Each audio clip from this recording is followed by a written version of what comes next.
So I went to see Exodus, Gods and Kings, and wow, that was really good. Yeah. Oh, well, man. I mean, there was a couple of things that I didn't agree with. Like, for instance, Moses doesn't believe in God. Wait, But I'm sorry. he doesn't believe in God. Well, for most of the movie, he doesn't. Well, he does. And even then, when he believes in him. Yeah, he's like, I'm not going to be lectured by you. Literally, he says, I'm not going to be humbled by you. The most humble man to ever live. Yeah, he's not going to be humbled, he's not going to be humbled Lord. by God. And God is a 12-year-old, now maybe 11. 10. He's 11. He's an 11-year-old kid who I think is more like a Buddhist monk because he's constantly making tea. I don't know why he's making tea. And forming little rocks into pyramid shapes. I was really confused. But he's sitting there just piling up little rocks into, like, I guess a pyramid? I don't know. To represent Egypt, maybe? No, I don't know. What was that? No, it was really good. Is it because he hadn't invented Legos yet? I'm not sure. But God's a 12-year-old kid or 11-year-old kid that focuses too much on rocks and tea time. Mm-hmm. And impetulant would be too kind of a word. He's like, I'm not going to wait around anymore because I'm 11 now. It's bizarre. Moses becomes the latest member of ISIS, which I think is nice. Might be ISIS. I'm not sure which. But he decides to become a terrorist. What's interesting is, as you look back on Christian Bale's comments now, if all he knows, and I'll bet he's never read the Bible. He has no idea who Moses was. All he knows about Moses came from this movie.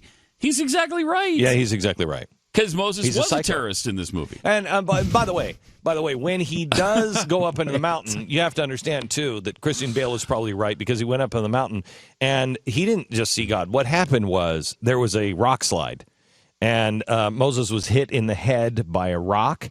And then buried in mud. All you could see is his face. Right, so he's buried in mud. And then this 11-year-old boy comes walking up and is like, hey, why don't you get up? Why don't you get up? What are you doing? You can't get up, can you? What are you doing? Can't get out, can you? Can't get out. Look, I got a tree behind me. It's on fire. Can't get out, can you? You're in the mud. Head hurt? Yeah, my head hurts. Can you help me up? No, it's much worse than just your head hurt. What do you mean? Your legs are broken and stuff. Want some tea? It's weird. It's not an exact quote, but it's pretty close. The scene. Yeah, no, it's pretty close to that. Okay, so the whole thing. Okay, so now he goes down to Miriam, his wife, and he tells Miriam, who before he goes on the mountain, she's like, "Hey, this is our God. We have to respect our God." And she's talking to him about teaching the son. Right. His son about God. And we can't have him be a godless kid. Right. And so then he goes up, and then he's in a mudslide, and he gets hit by, in the head with a rock and sees a 12-year-old kid making tea, and then comes down, and Miriam is the first to say, you got hit in the head with a rock. Okay? You didn't see God. You didn't see God. You're crazy. All right? So all of this, of course, right in the Bible. Not the Bible that I have, but I'm sure it's in some Hollywood Bible. Well, they have all those different translations. Yes. It's probably just in one of those. This is the Hollywood translation. Right. Yeah. So then he's like, she says, you've been hit in the head with a rock. And then when he says, hey, I got to go free God's people, she says, what kind of God sends you away from your family? What, Miriam? What? So then he goes, and then he doesn't want to rely on God at all. He doesn't throw the staff down. He doesn't really do any of that. He instead just starts to train an army and then starts setting the granaries on fire and blowing Committing acts of terrorism. Committing acts of terrorism. Which, of course, is all through Exodus, by the way. Yeah. I don't remember look at Exodus and the acts of terror. Mm-hmm. It's a subhead. So Exodus, acts of terror. And then so we have Moses. Moses has been Noed. Moses, and by the way, the miracles, they're all explainable. And this was the least of my problems. I don't have a problem. You want to explain miracles that way? Explain miracles that way. There's tons of we have seen tons of just are their natural occurrences. Yeah, they're natural occurrences. And okay, that's fine. I mean, now that's natural occurrence. Now, although the natural occurrence. No, don't make fun of it. Come on. Don't make stop it. Why can't he make fun of it? I want to hear him make fun of it. He's not going to make fun of it. This is because this is the way it happened. Okay. massive alligators. The Red Sea turning into blood is because these gigantic, huge crocodiles come out into the Nile, right? And they eat people. They eat people on a boat, and then the blood spills into the river. And then it goes downstream. And then it's all bloody. And the thrashing around by the crocodiles caused some of it to mix in there too, and it stirred things up. So and then it was just crocodiles. It was crocodiles eating people, and that created the blood to go down. Because there was like 10 people that they ate. Mm-hmm. So that made an entire Nile river go red. Yes. Mm-hmm. Okay. Yes. Okay. So then, don't make fun of that. Oh no, I can't find anything to make fun of. Right. Because of the blood in the river. Then of course the fish died. And when they crossed the Red Sea, it didn't part. It just kind of went out. It dried of tide. Up. It was like a low tide. It was like super low tide. And he didn't put his staff in. He actually went to sleep. He was like, "Oh crap." Now Army's coming to get us. So how are we going to get across here? I'm going to sleep. I'm going to sleep? Yeah, I'm going to sleep. I'm going to take my sword out, and I'm going to be really mad at God, and I'm going to be really mad at Pharaoh, and I'm just going to throw my sword out in the sea, and then I'm going to sleep. So an army's coming behind you. You're going to get rid of your weapon. And you're going to sleep. You go night-night. And then go to sleep. When you wake up, because, seagulls are squawking and stuff, then you wake up and you're like, what's up with all these seagulls? And then you look out and you see, oh my gosh, the tide is out. Wow, what a magical story. it's Greatest story a ever magical told. story. I'll tell you that. It's really bad. It's seriously, to me, it's the worst movie of all time. The worst movie I've ever seen. Movie of all time? I won't go that far. Yes, I believe it to be the worst movie of all time. I think it will do. Crap. It's worse than I would watch The Lone Ranger 10 times before I'd ever see this. I will tell you that. The Lone Ranger did come to mind when I was watching it, and I think it is a dangerous movie because the scenes of the plague and the flies and stuff is really impressive. It's really impressive, and I think people will not go to the movie theater. They'll just see this on Netflix. But the problem is your kids will see this on Netflix, and because of the nature of how good the effects are, your kids, my kids, everybody's kids, we all had Charlton Heston as our Moses icon, and so we have the story right.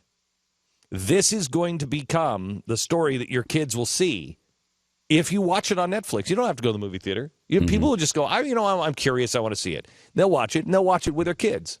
And this will be the story of Moses that will embed in their head. So I think I don't think it's the worst movie I've seen. I think it's one of the more dangerous movies I've ever seen, religiously speaking, because it's all screwed up. And there's zero spirituality in this. Oh my gosh, there's Moses none. is never connects with God. He never has any relationship with God at all. No, God is always this kid that just shows up and is like... And the kid he's this petulant, irritated, and there's no love. There's no love at all in this particular rendition of God. All right, well, let me ask you if this. Hollywood really is run by Jews, what happened? Did they all take a couple of years off during this? Because really they've just destroyed Moses. I don't know if the Jews in Hollywood that supposedly run Hollywood know.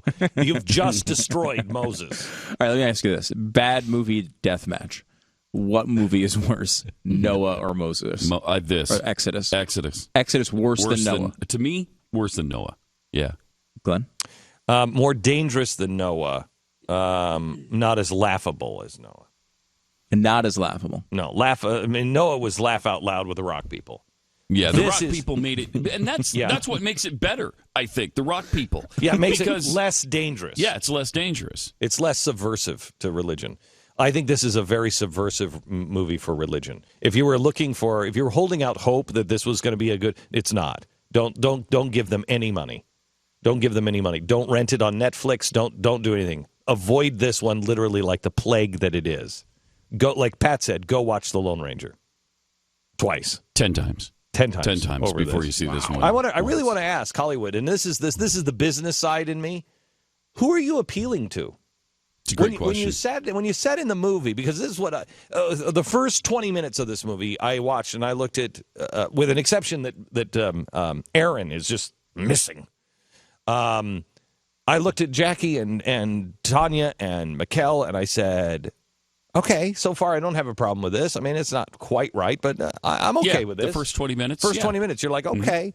And then it just goes to hell in a handbasket. But as I'm watching it, I'm thinking to myself, who are they appealing to? Because as a religious person, as somebody who believes in Moses, somebody who believes in God, somebody who believes in the Ten Commandments, somebody who believes in Exodus, I'm offended. I'm like deeply offended that you are taking a prophet of the Lord, one of the most humble men of all time, and you're making him an Al-Qaeda member. It makes absolutely no sense. And so you're not trying to appeal to me as a religious person. Are you just trying to appeal to the people who like special effects? Is that who you're going for? Because they're not going to be turned on by the biblical story. They're not going to want to see it. No, if you don't know the biblical story at all, you're not interested in the biblical story, and so why would you go see this? That's why it only made $24.5 million over the weekend. It's bad. And wouldn't you say, too, the risk here, and probably is true at this point, Hollywood has now spent $300 million on 2 religious-themed movies. Good. Hopefully they'll never make one again. That's what's going to happen. I hope so. Well, I hope so. They're doing more damage to religion by doing these movies. It's really bad. They're doing significant damage to the culture. Because we did ask for this to some degree. No, we did not. We asked for actual religious movies. Hollywood to understand that there's an audience out there for yes, and they still don't. And they still don't, obviously. They still don't. But they dumped money into this. They got A-list actors to do it. And they're going to take this as a lesson to never do it again. But they also took good. Then don't do it again. We'll do it on our own. May I suggest, any money you were going to spend on going to see the Moses movie, go to AmericanDreamLabs.com and buy a T-shirt. Buy something there, and let us make these movies. Let us make these movies. American Dream Labs wants to make movies that, and Pat and I talked about it, somewhere between Lord of the Rings and Narnia is where our movies are going to be. Where Lord of the Rings, you look at The Hobbit, and you look at it and you say, okay, that's a Christian movie, but it's hard to find the messages in The Hobbit and Lord of the Rings. They're there, but they're clandestine. It's very hard. And with Narnia, with C.S. Lewis, I think it's a little too obvious. I want to do something right in between, that you can go and watch the movie, but it's easy once somebody says, hey, did you know that this story is about X, Y, and Z? And you're like, oh, crap. Oh, my gosh, I didn't even see that. And it's all there. It's just not in your face. Between that and, if I had the money, I would do Exodus right. I looked at that movie and I thought, if you would have given me a quarter of that money, I